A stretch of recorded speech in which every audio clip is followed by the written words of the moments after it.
వేద పండితులచే శుభకార్యాలు పూజలు హోమాలు జాతకాలు ఆఫీస్ పూజలు చేయించుట కొరకు పూజారీస్.com. నమస్తే, వెల్కమ్ టు సుమన్ టీవీ. నేను మీ యామ్ని. మనకి సెప్టెంబర్ 1 నుంచి 15 వరకు అసలు 12 రాశుల వారికి ఏ విధంగా ఉంటుంది, ఎలాంటి పరిహారాలు చేసుకోవాలి, ఈ విషయాలు మనకి తెలియచేయడానికి ప్రస్తుతం మనతో ఉన్నారు ప్రముఖ జ్యోతిష పండితులు బ్రహ్మశ్రీ నందిబట్ల శ్రీహరి శర్మ గారు ఉన్నారు. మరి గురుగారితో మాట్లాడి ఆ విషయాల గురించి అడిగి తెలుసుకుందాం. నమస్కారం గురుగారు. వాగర్థ వివ సంపృక్తౌ వాగర్థ ప్రతిపత్తయే జగతః పితరౌ వందే పార్వతీ పరమేశ్వరౌ. సదాశివసమారంభాం శంకరాచార్య మధ్యమాం అస్మదాచార్య పర్యంతం వందే గురు పరంపరాం. ఆదిత్యాయ చ సోమాయ మంగళాయ బుధాయ చ గురుశుక్ర శనిభ్యశ్చ రాహవే కేతవే నమః. శృంగేరి జగద్గురు పీఠాధిపతులకి, కంచి పీఠాధిపతులకి నమస్కారములు తెలియజేసుకుంటూ కార్యక్రమాన్ని ప్రారంభిద్దాం. గురుగారు, ఇప్పుడు సెప్టెంబర్ 1 నుంచి 15 వరకు అండి అసలు వృశ్చిక రాశి వారికి ఏ విధంగా ఉంటుంది? సెప్టెంబర్ 1వ తారీఖు నుంచి 15వ తారీఖు వరకు వృశ్చిక రాశి వారికి ఏ విధంగా ఉండబోతుందో తెలుసుకునే ముందు గ్రహ సంచారం తెలుసుకుందాం. చతుర్థంలో శని వక్రీకరించి ఉండడం, పంచమంలో రాహువు, లాభమందు శుక్రకేతులు, అలాగే దశమందు రవి బుధులు, మరియు సప్తమందు గురువు, అష్టమందు కుజుడు. ప్రధానంగా వెరసి చూసుకున్నట్లయితే ఈ యొక్క వృశ్చిక రాశి వారికి రాహుగ్రహ ప్రభావము, అలాగే కుజగ్రహ ప్రభావం, శనిగ్రహ ప్రభావం, ఈ 3 గ్రహాల యొక్క ప్రభావం అనుకూలంగా లేని కారణం చేత కొన్ని సమస్యలు అనేటువంటివి ఎదుర్కోక తప్పదు. అయినప్పటికీ ప్రధానంగా ఈ 1వ తారీఖు నుంచి 15వ తారీఖు వరకు ఉన్నటువంటి రోజుల్లో కనుక చూసుకున్నట్లయితే గ్రహ సంచారం అనుకూలంగా ఉంది, దైవ అనుగ్రహం కూడా అనుకూలంగా ఉంది. కాకపోతే అర్ధాష్టమ శని దోష ప్రభావము, రాష్ట్రాధిపతి అష్టమంలో ఉండడం, ఈ కారణం చేత కొంత ఒడిదుడుకులకు ఎదురయ్యేటువంటి అవకాశాలు గోచరమవుతున్నాయి. వివాహ సంబంధమైనటువంటి విషయాల్లో చేసేటువంటి ప్రయత్నాలు చాలా మటుకు అనుకూలమైనటువంటి ఫలితాలు ఇస్తాయని చెప్పవచ్చు. విద్యార్థులకి కష్టముతో కూడుకున్నటువంటి ప్రవేశం, అనుకున్నటువంటి చోట్ల కష్టంతో కూడుకున్నటువంటి విద్యాలయాల్లో ప్రవేశం కలుగుతుంది. ఇక ప్రధానంగా చూసుకున్నట్లయితే ఉద్యోగార్థులకి చక్కటి యోగదాయకమైనటువంటి పరిస్థితి గోచరమవుతుంది. ప్రభుత్వపరమైనటువంటి ఉద్యోగంలో ఉన్నటువంటి వారికి మంచి శుభ ఫలితాలు కలుగుతాయి. ఉద్యోగార్థులకి సంబంధించి బదిలీలకు సంబంధించే ప్రయత్నాలు కష్టతరంతో కూడుకున్నటువంటి ఫలితాలు కలుగుతాయి. కాబట్టి ఎక్కువగా శ్రమ కోస్తే కానీ శుభ ఫలితాలు బదిలీలకు సంబంధించి పొందవచ్చు. ఇక గమనించుకున్నట్లయితే ప్రధానంగా ఆరోగ్యం పట్ల కూడాను శ్రద్ధ వహించాల్సినటువంటి పరిస్థితి. జాతకరీత్యా గమనించుకున్నట్లయితే ప్రధానంగా ఎఫ్ఎంసీజీ రంగంలో ఉన్నటువంటి వారికి, అలాగే విద్యాలయాలు, అలాగే జ్యువెలరీ రంగంలో ఉన్నటువంటి వారికి ఆశించిన మేర శుభ ఫలితాలు పొందుతారు. అలాగే ఆతిథ్య రంగంలో ఉన్నటువంటి వారికి చక్కటి ఆదాయ వనరులు సమకూరుతాయని చెప్పవచ్చు. రియల్ ఎస్టేట్ రంగంలో ఉన్నటువంటి వారు కాస్త ఆచితూచి నిర్ణయాలు తీసుకోవాలి. ఎందుకనంటే మీకు ముందర వచ్చేటువంటి అవకాశాలన్నీ కూడా మీకు అద్భుతంగా కనిపిస్తాయి, కానీ వాస్తవానికి వచ్చేసరికి వాటి యొక్క ఫలితాలు తారుమారుగా ఉంటాయి.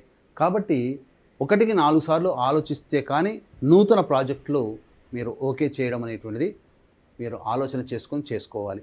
ఇక గమనించుకున్నట్లయితే ప్రధానంగా ఈ యొక్క వృశ్చిక రాశి వారికి గ్రహాల యొక్క సంచార ప్రభావం అనుకూలంగా ఉన్నటువంటి కారణం చేత దైవబలం తక్కువగా ఉన్నప్పటికీ, అనగా దైవబలం ఉన్నప్పటికీ కూడా ప్రధానమైనటువంటి శని రాహు కుజుల యొక్క ప్రభావం మీకు అనుకూలంగా లేని కారణం చేత కొన్ని ఇబ్బందికర పరిస్థితులు అనేటివి కలుగుతాయి. కాబట్టి వాటిని అధిగమించుకునే ప్రయత్నం చేయండి. అయితే ప్రధానంగా ఏ వ్యక్తికైనప్పటికీ కూడాను ధనపరమైనటువంటి సమస్యల ధనానికి సంబంధించే సమస్యలు అధికంగా ఉంటాయి.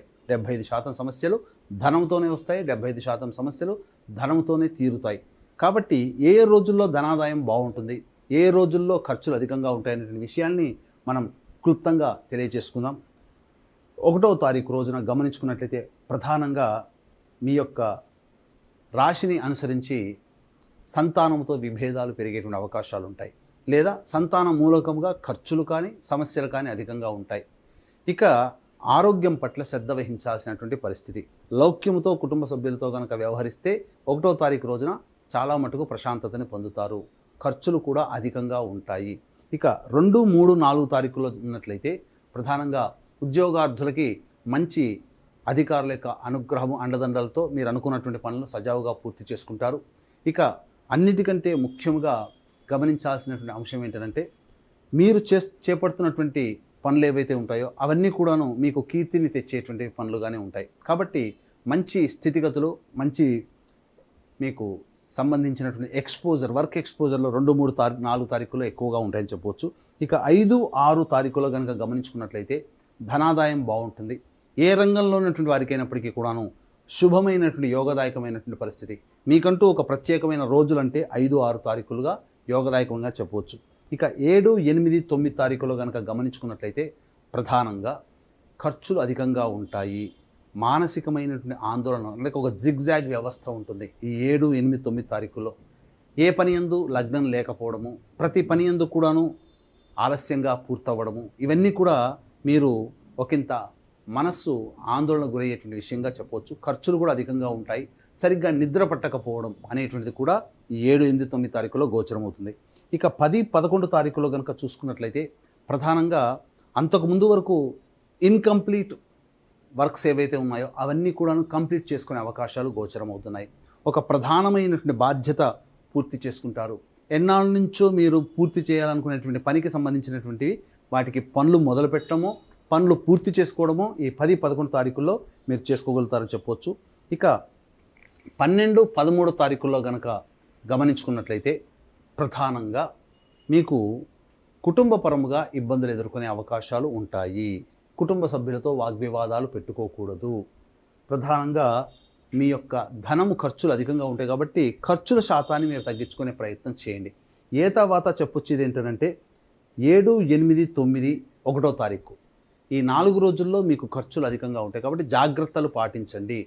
ఉన్నటువంటి ఖర్చులు ప్లానింగ్ అన్నటువంటి ఉన్నప్పుడు ఆ ప్లానింగ్ ఖర్చుల్ని మీరు తగ్గించుకోవడమో, వాయిదా వేసుకోవడమో చేసుకుంటే చాలా మటుకు మీరు ప్రశాంతతను పొందుతామని చెప్పవచ్చు.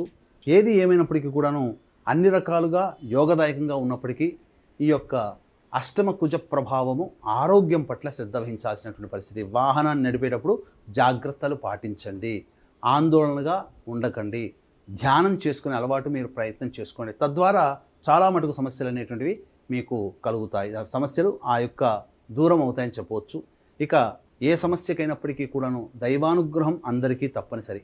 ఈ దైవానుగ్రహం అందరికీ అందించాలనేటువంటి ఒక సదుద్దేశంతో ఆగస్టు 31వ తారీఖు రోజున శని త్రయోదశి పుష్యమి నక్షత్రంతో కూడుకొని వచ్చింది కాబట్టి ఆ రోజున వృషభ, మిథున, కర్కాటక, సింహతుల, వృశ్చిక, మకర, కుంభమీన రాశిలో జన్మించిన వారికి శనిదోష పరిహారార్థమే శనీశ్వర హోమం, అఘోర పాశ్వత మంత్ర హోమంతో పాటు గత జన్మ కర్మదోషాలు ఉండడం వల్లనే సమస్యలు ఉన్నాయి కాబట్టి ఆ యొక్క గత జన్మ కర్మదోష నివారణ హోమాలు, మరియు 2వ తారీఖు రోజున అమావాస్య, సోమవారం, సోమవతి అమావాస్య మఖా నక్షత్రంతో కలిసి వచ్చినటువంటి విశేషమైనటువంటి రోజు కాబట్టి ఆ రోజున అమ్మవారి యొక్క శక్తి అద్భుతంగా ఉంటుంది. కాబట్టి జటిలమైనటువంటి సమస్యలకి మీ యొక్క సంకల్పం నెరవేరడానికి వారాహి, ప్రత్యంగిర, బగళాముఖి, రాజశ్యామల హోమాలతో పాటు విద్య, వివాహ, ఉద్యోగ, దాంపత్య, అనారోగ్య సమస్యల నివారణకి 18 రకాల హోమాది కార్యక్రమాలు కేవలం పర్ హెడ్ 1500 రూపాయల రుసుముకి చేయించడం జరుగుతుంది.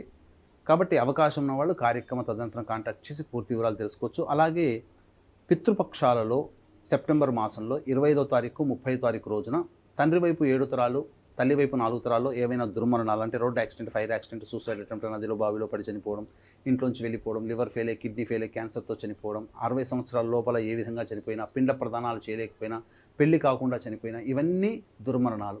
కాబట్టి ఇవి ఉండడం వల్ల మనిషికి అనుకున్నటువంటి పనులు నెరవేరవు, ఏ పని ఎందు కూడాను విజయం ఉండదు. కాబట్టి దీన్ని దృష్టిలో పెట్టుకుని పితృదోష నివారణ కార్యక్రమాలు ఈ సెప్టెంబర్ 25వ తారీఖు, 30వ తారీఖు రోజున జరుగుతున్నాయి. అవకాశం ఉన్న వాళ్ళు కార్యక్రమ తదనంతరం కాంటాక్ట్ చేసి ఆ యొక్క పూజల్లో మీరు నమోదు చేసుకోవచ్చు. రాలేని వాళ్ళ కోసం బ్రాహ్మణుని కర్తగా పెట్టి చేయించడం జరుగుతుంది.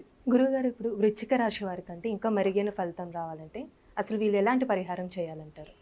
ఒక 6 రోజుల పాటు సుబ్రహ్మణ్య స్వామి దేవాలయంలో ఆవు పాలు, ఆవు నెయ్యి, తేనె ఈ 3టితో అభిషేకం జరిపించండి. అలాగే ప్రతిరోజు సుబ్రహ్మణ్య భుజంగ స్తోత్ర పారాయణం రోజుకి 6 సార్లు పాటు చదువుకోండి. ఈ విధంగా చేసినట్లయితే చాలా మటుకు సమస్యలన్నీ కూడా మీకు పరిష్కారం అవుతాయి. అయితే ఇవి రాశిరీత్యా మీకున్నటువంటి ఫలితాలు కాబట్టి జన్మకుండలి రీత్యా మీకు నడుస్తున్నటువంటి దశాంతర దశల యొక్క ప్రభావం వలన సమస్యలు అధికంగా ఉన్నట్లయితే దగ్గరలోని మంచి పండితుల్ని సంప్రదించి మీరు మీ యొక్క జాతక చక్రాన్ని చూపించుకొని తగు సూచనలు, సలహాలు కనుక పాటించినట్లయితే భవిష్యత్తులో వచ్చేటువంటి సమస్యలు కూడా మీరు పరిష్కరించుకోవచ్చు. గురువుగారు, ఇప్పుడు సెప్టెంబర్ 1 నుంచి 15 వరకు అసలు వృశ్చిక రాశి వారికి ఏ విధంగా ఉంటుంది, ఎలాంటి పరిహారం చేసుకోవాలి, ఈ విషయాలు మాకు తెలియజేసినందుకు ధన్యవాదాలండి. సర్వం శ్రీ ఉమామహేశ్వర పరబ్రహ్మార్పణమస్తు.